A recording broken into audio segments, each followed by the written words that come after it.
Hi and welcome back to the It's a Girl Thing podcast. It's me, Kate, and we're here for another day, another chit chat, and another you and me session. If you're new here, welcome. It's another day of us just chatting about life and everything in between.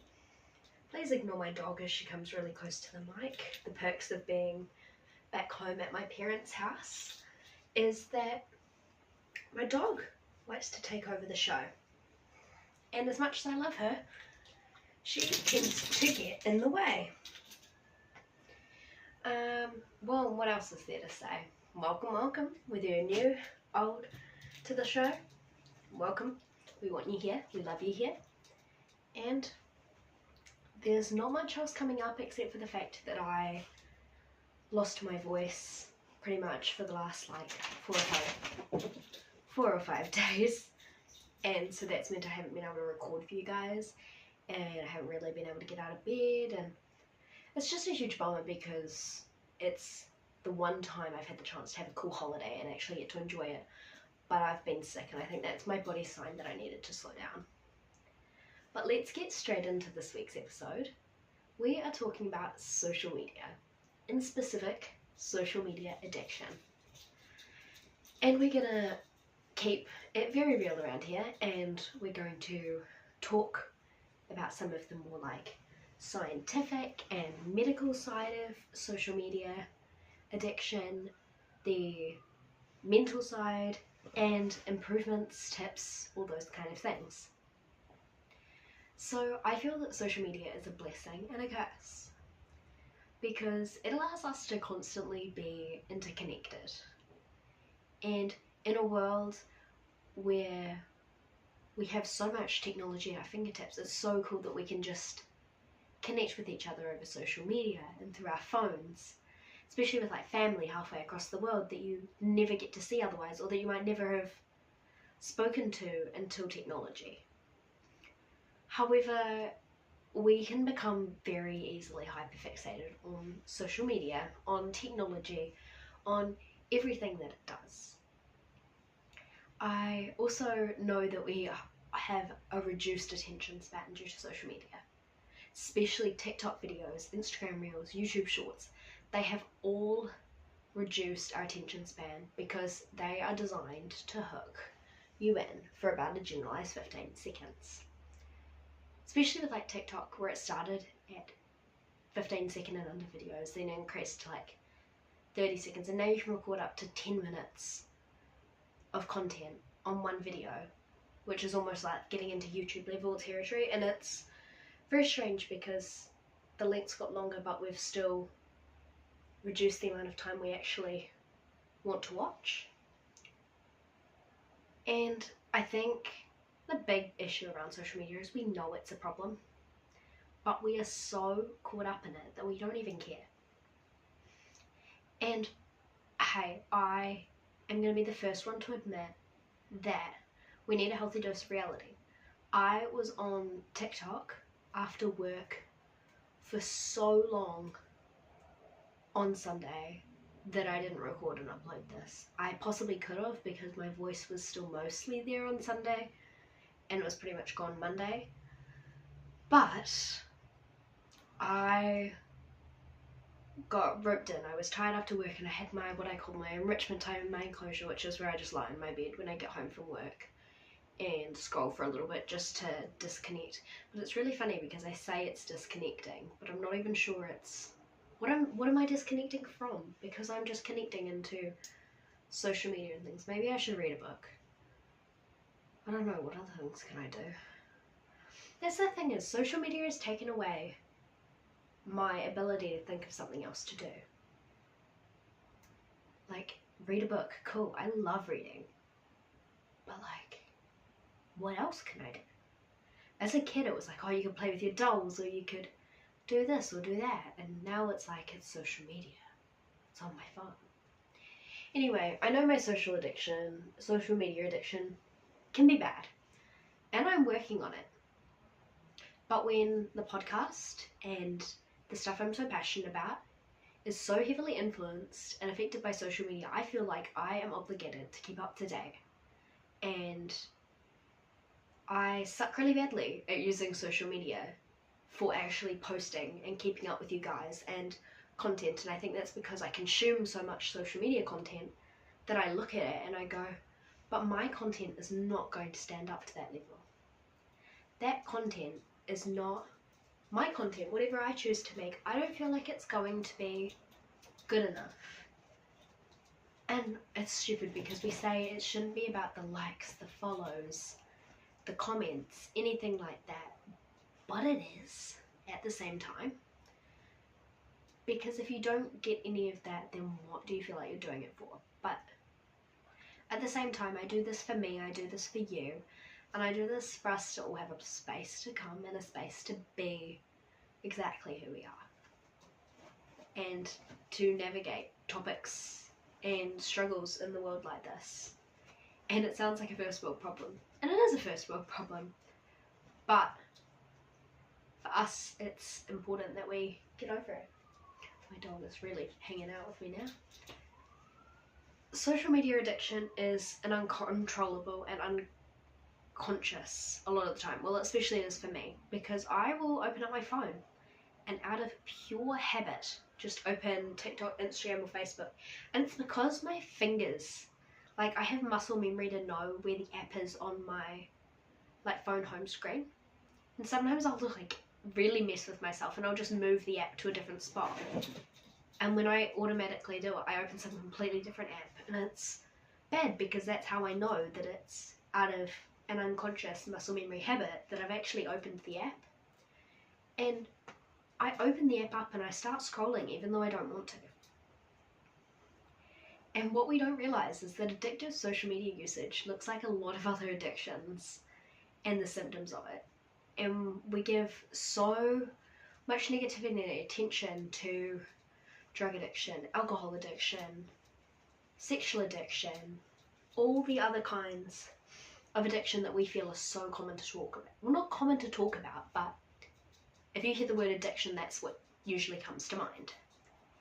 But social media addiction and those actually have so many similarities, such as mood modification, tolerance, which is the increased use period over time. So when you first start using social media, you consume it in small amounts, and then as time goes on you consume it in larger amounts and you just become more tolerant, and that becomes the normal.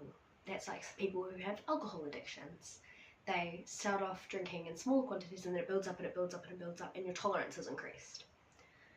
Alongside withdrawal symptoms, conflict, relapse. And the reason specifically social media addiction is so easy to get into is because of the release of dopamine we get. Dopamine is the feel-good hormone. And we get it and that keeps us coming back to it. Like notifications. Notifications can trigger dopamine spikes. So, you know that guy you like, when he texts you or he snaps you? That's a dopamine spike. Or if you get a notification that your favourite TikTok is live or has responded to your comment and you open it up, that's a dopamine spike. And your brain is programmed to respond and try and reproduce those dopamine spikes as much as possible. So if social media is producing situations that give you dopamine spikes, then you're going to want to keep going back. It's like a simple, situational reward. I can't think of a better choice of words, but I hope you understand what I mean when I say that. It's like saying, if I want you to do something, I'm going to reward you when you do what I want. That's how the brain and social media are interacting. Oh, I've made a little note about it here. Social media increases our reward centre, because it's estimated that 30 to 40% of the time in the real world we talk about, boast about, and center the conversation about ourselves. So 30 to 40% of the time that you talk, interact, do anything with people in the real world is centered around you. Whereas the virtual world on social media, that level shifts to 70 to 80%. So it's doubled, more than doubled. That's crazy. That really leads you to realize that social media makes us self-obsessed, self-absorbed, and full of ourselves. Because we think that's what people want to hear and people want to see. And that's true because that's what we consume and that's what we do. It's like crazy because you're like, I don't want to talk about myself all the time, but I do, but I don't, but I do. And do people even want to hear me talk about myself? But then look at all the creators who do get ready with me's, and they're sitting there and they're talking about themselves and their lives, and we consume that content. It's just encouraging them to keep being so self-involved and being a degree of self-obsessed and a degree of absorbed and self-involved is good, because to me that's better than having no self-esteem and no self-involvement at all. But there is quite a fine line. The faster the dopamine spike of social media wears off, the sooner you're going to want to get straight back into it. That's all impacted by that tolerance amount I was talking about earlier. So pretty much think about it as in the fact that sometimes you'll close off an app and then you'll reopen it like 5 minutes later to keep scrolling. That's because your brain is continuing to seek the dopamine spike and the dopamine rise that it knows it's going to get from social media. Apologies.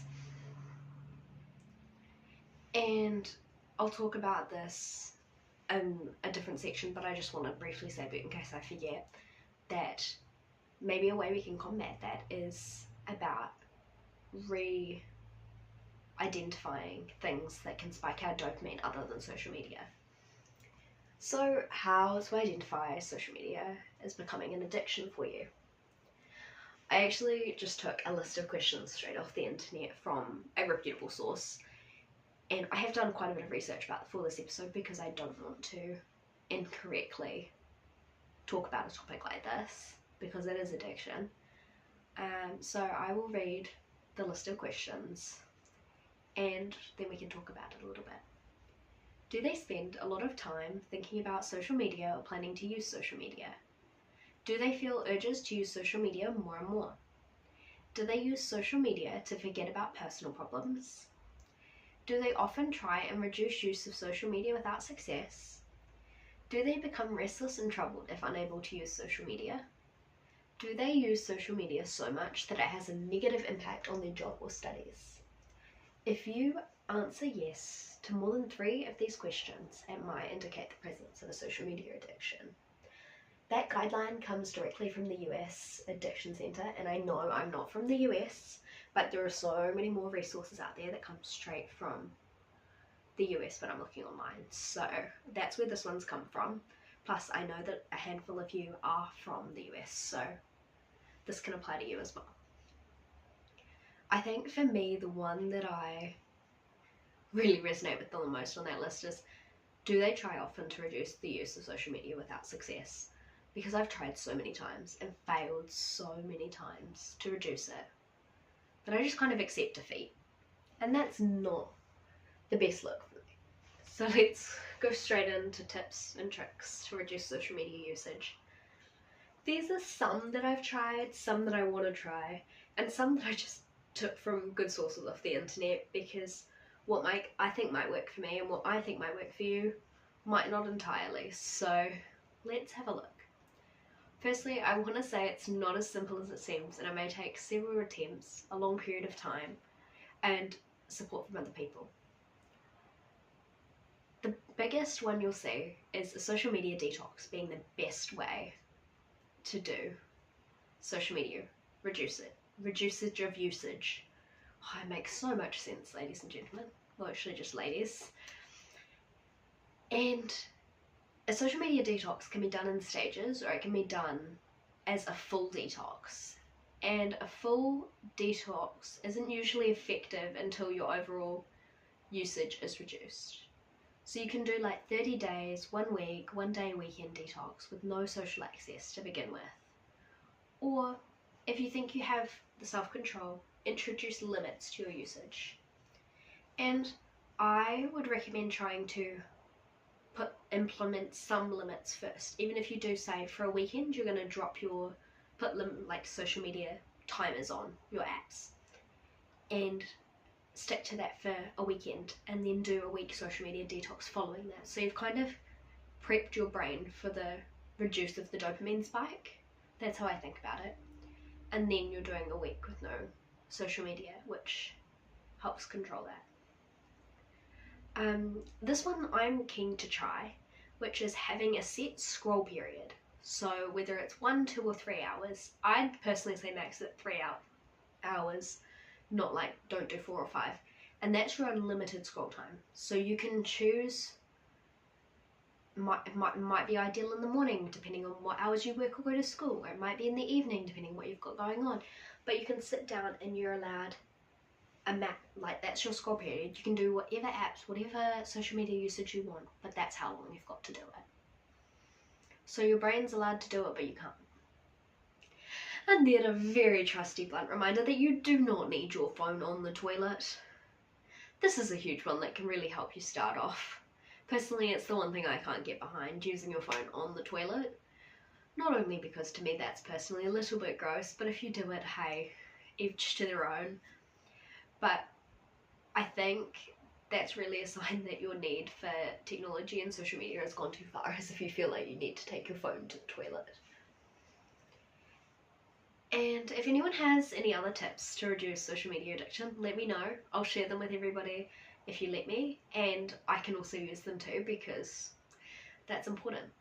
So let's do a quick little minute of hype girlness, and then I think that's just about us. So thank you for joining us. I love you to the world's end. And I hope you know that I'm proud of you today, even if you don't feel like anybody is. No matter where you are, no matter who you are, you're still growing. And you're still becoming the you that you are. Any mistake in your past, any moment that you may feel like you regret, don't. Because every bad day, every good one, has led you into the exact person you are right now. And she is wonderful. So I want you to remember that today. It's a blessing to be alive. And I am so glad that you are tuning in and hanging out with me. Don't forget to tell a friend about this episode, because we all know they need a little tough reminder to take a social media step back. And in the words of Olivia Rodrigo, it'll be 1 step forward and 3 steps back. And yeah, so much love, and we will see you next week. Toodles!